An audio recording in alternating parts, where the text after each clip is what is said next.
Go! Tu dis les amis, la famille ne te soutiennent pas quand tu commences ton business, quand tu commences ton projet. Écoute, dans la vie, si tu vis pour que les gens te soutiennent, les gens que tu connais te soutiennent, tu ne vas jamais rien faire dans la vie. Tu ne vas jamais rien faire. Ils ne sont pas appelés à te soutenir. Ils ne sont même pas appelés à t'aimer. Tu as dit, toi, aime ton prochain. Il n'a pas dit, attends à ce que ton prochain t'aime. Tu comprends? Donc, quand tu veux réussir dans les affaires, ne vise même pas la famille et les amis. Moi, je dis souvent aux gens que si ton business ne concerne que tes amis et ta famille, c'est eux tes clients, ça veut dire que tu n'as même pas recommencé dans les affaires. Tu n'as pas commencé. Cherche les inconnus. Cherche des étrangers. Cherche des gens qui ne te connaissent pas, qui vont valoriser ton produit et non la personne que tu es. Et tu vas aller plus vite. Et tu seras concentré. Vous savez, les gens échouent beaucoup dans les affaires. Pourquoi? Parce qu'ils mènent les mauvais combats. Il faut savoir déterminer tes combats. Ton combat n'est pas à chercher que ton frère du village achète chez toi. Non, refuse ça. Il demande le prêt, refuse le prêt. Ça, c'est un autre problème que vous avez. Vous êtes toujours en train d'accepter les dettes, d'accepter faire les prêts, de donner aux gens sur la base des sentiments et vous échouez vos business. Vous savez, l'échec est... C'est-à-dire, beaucoup de gens contribuent à ton échec. Mais c'est toi la seule personne qui supporte les conséquences de cet échec-là. Donc, quand tu veux évoluer dans la vie, dans les affaires, tu dois faire très attention. Et tu dois apprendre à être égoïste. Tu dois apprendre à être focus. Tu dois apprendre à être ferme. Tu dois apprendre à poursuivre tes objectifs. Et puis, tu verras, le succès attire une multitude d'amis. Quand tu vas réussir, ces mêmes personnes qui t'ont découragé, ces mêmes personnes qui n'ont pas voulu te soutenir, viendront à ta table, viendront vers toi. Tu comprends? Donc, continue, c'est tout. La messe est dite. C'était l'évangile selon Sainte Marthe Karine Donfac. C'est Marthe Karine Donfac, si tu ne la connais pas encore, c'est une femme très inspirante. Elle se surnomme la présidente des millionnaires. Et ce qu'elle ne dit pas très souvent, c'est que dans son porte-monnaie, elle a toujours, je pense, un billet de 10 000. Toujours. Ça, c'est son petit secret que je viens de rendre un peu public, entre guillemets. Et puis, si tu ne la connais pas, c'est une entrepreneur e-commerce, pas que. Elle a beaucoup d'autres entreprises qu'elle a lancées en parallèle. Et ça va bientôt faire un peu plus de 5 ans que je suis ses activités au quotidien. Je la trouve très intéressante comme femme. Donc aujourd'hui, on va faire une petite analyse en 3 points comme le veut la coutume du petit partage que Marthe Karine vient de faire avec nous. Donc, c'est parti. Premier point, la famille. Sache une chose, c'est que tu te lances en business. Ta famille, tes amis ne te rendront jamais riche. Je répète, ta famille, tes amis ne te rendront jamais riche. Pire encore, les premières personnes à te mettre les bâtons dans les roues, à te dire que tu ne peux pas le faire, à te dire que ce sont des bêtises, à te dire que tu n'es pas la bonne personne pour réaliser tel ou tel autre projet, ça sera ta famille et tes proches. Moi, lorsque je me suis lancé en business en 2017, les premières personnes à me demander si j'avais perdu la tête, c'était mes amis. Ils me disaient, mais gars, nous on t'a envoyé en Beng pour faire les études, devenir un grand médecin. On t'a envoyé en Beng pour devenir un grand footballeur. Et toi, tu viens commencer à faire les choses bavarder sur Internet. Qu'est-ce qui n'a pas marché? Beaucoup de gens m'ont pensé que je perdais la tête. Et ça m'amène à te dire que, gars, tu ne peux pas compter sur ta famille ou tes proches. Parce que même, en dépit du fait même que ce sera les premières personnes à te mettre les bâtons dans les roues parce qu'ils ne croiront pas en toi, en ta capacité à pouvoir réaliser des choses folles. Déjà, ta famille n'est pas assez nombreuse pour te rendre riche. Pour devenir multimillionnaire, il faut vendre à des milliers de personnes minimum ou à des millions de personnes. Sauf que dans ta famille, si vous êtes trop nombreux, vous devez être peut-être 500. Et même si vous êtes 1000, il y a combien de membres de ta famille que tu vas réussir à convertir quand bien même ces membres de ta famille là vont te soutenir. Donc, tu veux t'en sortir, oublie les membres de ta famille. Parce que les premières personnes à te faire comprendre que ce que tu fais ne sert à rien, ça sera eux. Et j'aime même à dire que très souvent chez nous en Afrique, lorsque tu lances un business et que tu veux le faire vivre dans la famille, eh bien, la famille se dit que non. Ton business, c'est pour aider la famille.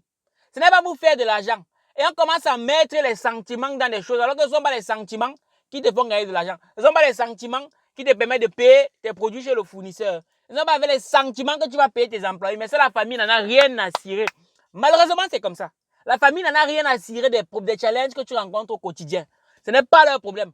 Tout ce qui intéresse la famille, c'est que comme tu as lancé un business, ben, eux, ils viennent pour gratter pour eux parce que leur frère a lancé un business. Est-ce que tu ne peux pas recruter ton frère? Est-ce que tu ne peux pas recruter ta soeur? Et par rapport à ça, j'ai envie de te dire que lorsque tu lances ton business, Ton business, c'est comme un nouveau-né.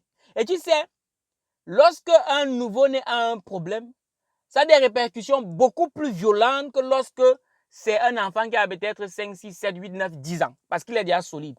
Donc, au démarrage, moi, je te déconseille de commencer avec les membres de ta famille. Je te déconseille vivement. En tout cas, moi, lorsque j'ai lancé mon business, je ne voulais même pas que ma famille pense qu'on peut travailler ensemble. Non. Donc, il y a à peine 2 mois, si je suis ici, 2 mois, que j'ai recruté le premier membre de ma famille dans mon équipe. Le tout premier. Et voici comment ça s'est fait. Je lui ai dit, gars, je veux que tu passes un test.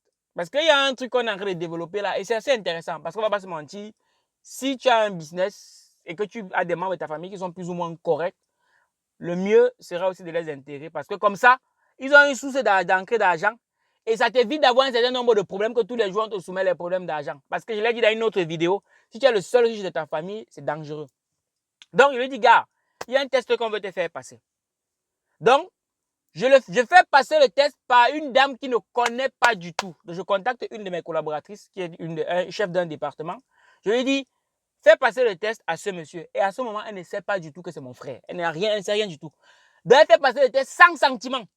Sans sentiment. Donc, quand le gars finit de passer le test, elle me contacte. Je lui demande alors comment c'était. Elle me dit que c'était bon. C'est seulement à ce moment-là que je lui dis que comme tu vois là, c'est mon frère. Donc, si jamais tu veux compter sur l'un de tes membres de ta famille pour développer ton business, il ne faut pas que ce soit toi qui sois exposé. Parce que là, il y a trop de sentiments. Il faut que ce soit une personne qui n'a aucune attache avec lui, qui puisse lui faire passer une espèce de test, s'il faut dire ça comme ça. En tout cas, c'est ce qu'on a fait et ça semble plutôt bien marcher. Donc, oublie la famille. Oublie la famille. Lance ton business. Va chercher des personnes extérieures, comme Marthe Karine a dit. Parce que très souvent, les premières personnes à valoriser ce que tu fais, ce sera les personnes venues de nulle part. Et c'est quand les personnes venues de nulle part, des parfaits inconnus vont valider, que tes proches aussi vont valider. Tu sais, quand je me suis lancé, parce que ce que Marthe Karine dit là, ça me touche particulièrement. Et je pense que tout entrepreneur qui se lance doit se sentir concerné par ce qu'elle dit. Quand je venais de me lancer, je peux te dire que pendant les 2 premières années, la majorité de mes proches me se demandaient si j'avais perdu la tête. Je n'avais à aucun moment reçu un quelconque encouragement de l'un de mes proches. C'était toujours, qu'est-ce que tu fous là-bas? Tu es là, tu bavardes sur Internet. Qu'est-ce que tu racontes même que les gens écoutent? Et c'est lorsque il y a des inconnus qui ont commencé à dire, ah, intéressant ce que tu dis. C'est pas mal. J'aime bien. C'est seulement là que les gens qui me connaissent ont commencé à se dire, ah, peut-être qu'on s'est trompé. Et par rapport à ça, je vais te raconter une petite histoire vécue. Il y a un petit frère, je vais même dire, c'est un petit cousin, qui, il y a un peu plus de 2 ans, il me contacte et il me dit, Valère, ton truc d'argent, je lis, voilà, c'est assez intéressant et j'aimerais intégrer l'équipe. Et là, je me dis, oh, c'est nouveau ça. Mais qu'est-ce qui s'est passé? Il me dit, en fait, j'étais dans le taxi. Et dans le taxi, il y avait une fille qui écoutait une vidéo. Dans la fille écoutait la vidéo, je me suis dit, attends, mais je reconnais cette voix. Et donc, quand il regarde la vidéo, il se rend compte que c'est moi que la fille est en train d'écouter dans son téléphone. Et c'est là qu'il pose la question à la fille, mais tu connais le gars là-haut? La fille lui dit, non, en fait, je suis souvent ces vidéos sur Internet et je trouve qu'il est assez intéressant, il est assez pertinent dans ce qu'il dit. C'est à ce moment-là qu'il lui dit que, ah non, c'est mon grand frère. Donc, il prend les points. Je ne sais pas si tu vois un peu ce que je veux dire. Elle lui dit, ah ouais, c'est ton grand frère? Il dit, oui, c'est mon bic. Elle dit, ah, franchement, il faut lui dire ce qu'il fait bien et tout. Donc, le gars prend les points. C'est pour ça qu'il m'appelle et il se dit, mais tiens, si des inconnus valident, ça veut peut-être dire que ce qu'il fait, c'est intéressant. D'autant que je m'accroche. Je ne sais pas si tu captes un peu ce que ça veut dire. Donc, sache que ça sera toujours comme ça. C'est quand des inconnus vont dire non, bravo, que les proches vont commencer à dire, ah, franchement, je crois en toi, félicitations, c'est bien ce que tu fais, je vais venir. Donc, oublie ta famille, lance ton business. Donc, c'est quand tu vas voir que des proches commencent à te dire, franchement, c'est bien, là, tu vas sentir que tu es en train d'avancer dans le bon sens. Deuxième leçon de la petite capsule de Marthe Karine, c'est qu'il faut mettre les sentiments de côté. Hey, Marthe Karine, tu as déjà ça, tu as tué ça, comme disent les Ivoiriens. Oui, dans les affaires, franchement, comme je l'ai dit en amont, je suis désolé. Mais ce ne sont pas les sentiments qui payent tes factures.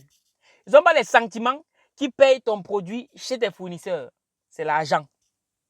Donc, si tu sens que c'est un proche qui peut t'empêcher de développer ton business, Mets d'abord ton proche de côté. On va se revoir après. On pourra se croiser dans un bar. On pourra se croiser quelque part. Mais c'est d'abord, il faut d'abord que toi-même tu puisses réussir. Et les sentiments, ça peut être très problématique. Voilà pourquoi ton environnement doit être très sain lorsque tu es entrepreneur. Tu as besoin de personnes qui vont voir les choses dans le même sens que toi, qui ne vont pas venir te poser un certain genre de sentiments, de crédit, de je ne sais pas quoi. En parlant du crédit, voilà quelque chose qui ruine beaucoup d'entrepreneurs chez nous en Afrique, c'est le crédit.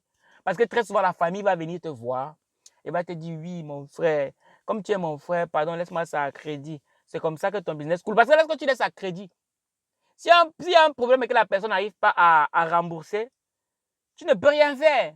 On va te dire que, mais, tu veux mettre ton frère ou ta soeur en prison pour les biens terrestres? Voilà comment on te fait culpabiliser, on te fait passer pour un méchant. Et maintenant, tu perds c'est pour ça que ton business coule. Il y a beaucoup d'entrepreneurs qui ont perdu des business comme ça. Il y a un entrepreneur qui avait gagné un marché public. Je ne sais, c'était des millions de francs CFA, des millions. Et donc, quand il gagne le marché, il fait appel à l'un de ses frères, il dit, gars, viens, on va travailler sur ce projet. C'est comme ça que son frère prend tout l'argent, il bouffe. Et voilà comment le monsieur se retrouve dans les problèmes. Et là, il n'y a plus la famille pour l'aider. Il n'y a plus la famille pour l'aider. Chacun dit, gars, bats-toi, Dieu va aider. Le frère a disparu avec l'argent, il a bouffé. La famille ne calcule plus rien. Bats-toi, c'est Dieu qui va aider. La personne va te faire le crédit. Là, tu dois gérer le retour seul. Le sentiment, le sentiment. Oui, mais il faut faire très, très, très attention dans les affaires. Voilà pourquoi Françoise Pouin a dit un jour que si tu veux t'en sortir dans les affaires, à un moment donné, il faut que tu t'isoles. Oui, il faut que tu t'isoles. Sinon, tu vas avoir énormément de problèmes. Et parfois même, tu vas perdre beaucoup d'amis. Juste parce qu'ils ne comprennent pas comment tu fais un business. Ils voient l'argent qui rentre, mais quand ils te posent des problèmes, tu n'arrives pas à les résoudre. Parce qu'ils ne comprendront pas comment c'est possible. Ils ne comprendront pas que l'argent rentre, mais tu ne peux pas résoudre leurs problèmes. Eh oui. Et sache que l'indépendance financière commence par l'indépendance psychologique.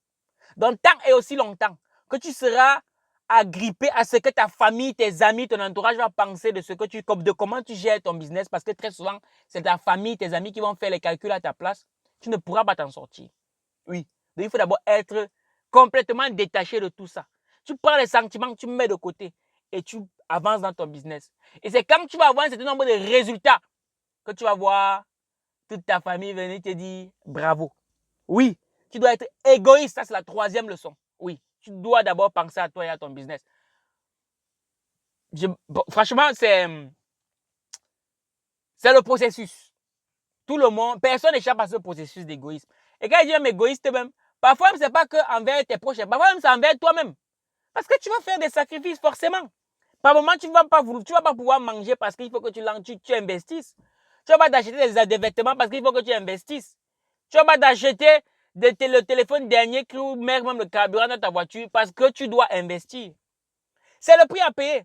Et on n'obtient rien sans sacrifice. Et tant que ça ne fait pas mal, c'est que ce n'est pas encore un sacrifice, ma personne. Note bien ça. Tant que ça ne fait pas mal, c'est que ce n'est pas encore l'étape de sacrifice. Oui. Donc, Françoise Pouin a aussi dit que la réussite a beaucoup de pères. La réussite a beaucoup de pères, mais avant ça, tu dois payer le prix.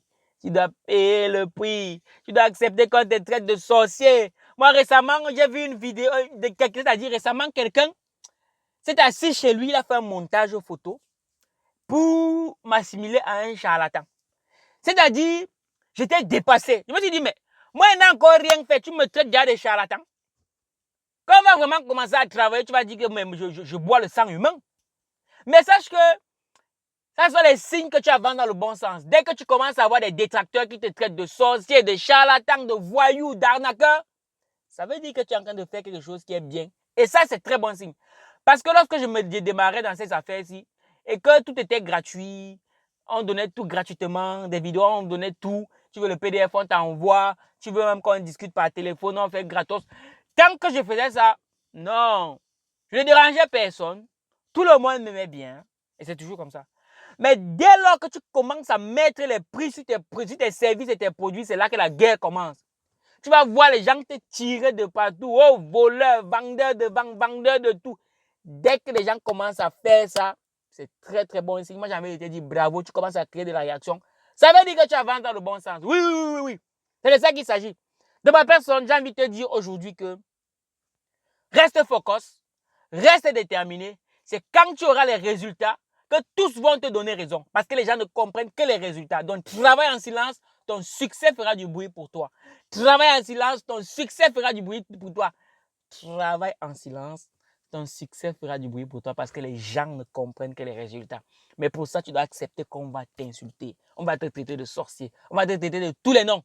C'est normal. C'est le prix à payer. Et c'est ça qui va asseoir ton mindset à tel point que ça ne te dira plus rien. Tu vas juste avancer. C'est tout. Cela étant dit, ma personne, je vais quand même te proposer une fois de plus un livre que tu dois absolument lire si jamais tu veux réussir en entrepreneuriat. C'est le livre de George Manfour qui s'intitule 101 vérités sur l'entrepreneuriat, disponible sur argentlivre.com. Voilà, c'est le type de livre qui se lit assez facilement, c'est très structuré et puis tu découvriras des choses qui vont te bousculer de l'intérieur en tant que jeune entrepreneur et vraiment tu vas être transformé. Cela étant dit, ma personne, je ne saurais terminer cette vidéo sans te rappeler notre rendez-vous du 16 juillet 2022 qui s'intitule Maîtriser l'art de la vente. Parce qu'en tant qu'entrepreneur, tu dois savoir que si tu veux vendre, si tu veux pouvoir faire des millions d'euros, tu dois réussir à vendre à des millions de personnes. Et pour ça, tu dois développer tes capacités en tant que vendeur. Voilà pourquoi on a mis en place cette conférence au cours de laquelle on te partagera nos stratégies les plus avancées de vente qui nous permettent de réaliser des chiffres assez intéressants. Je n'en dis pas plus. Le rendez-vous, c'est le 16 juillet à Marseille, à Saint-Charles, la gare de Saint-Charles. Il y a une salle de conférence exceptionnelle sur place. Bref, on va vivre un moment unique avec Arnold Minot, un entrepreneur e-commerce qui génère des millions d'euros de chiffre d'affaires. Si tu veux réserver tout de suite ta place, clique sur le lien qui est dans le premier commentaire. C'était Valère Bélias, le chercheur d'argent. Et je te donne rendez-vous à ma prochaine vidéo. Minakano.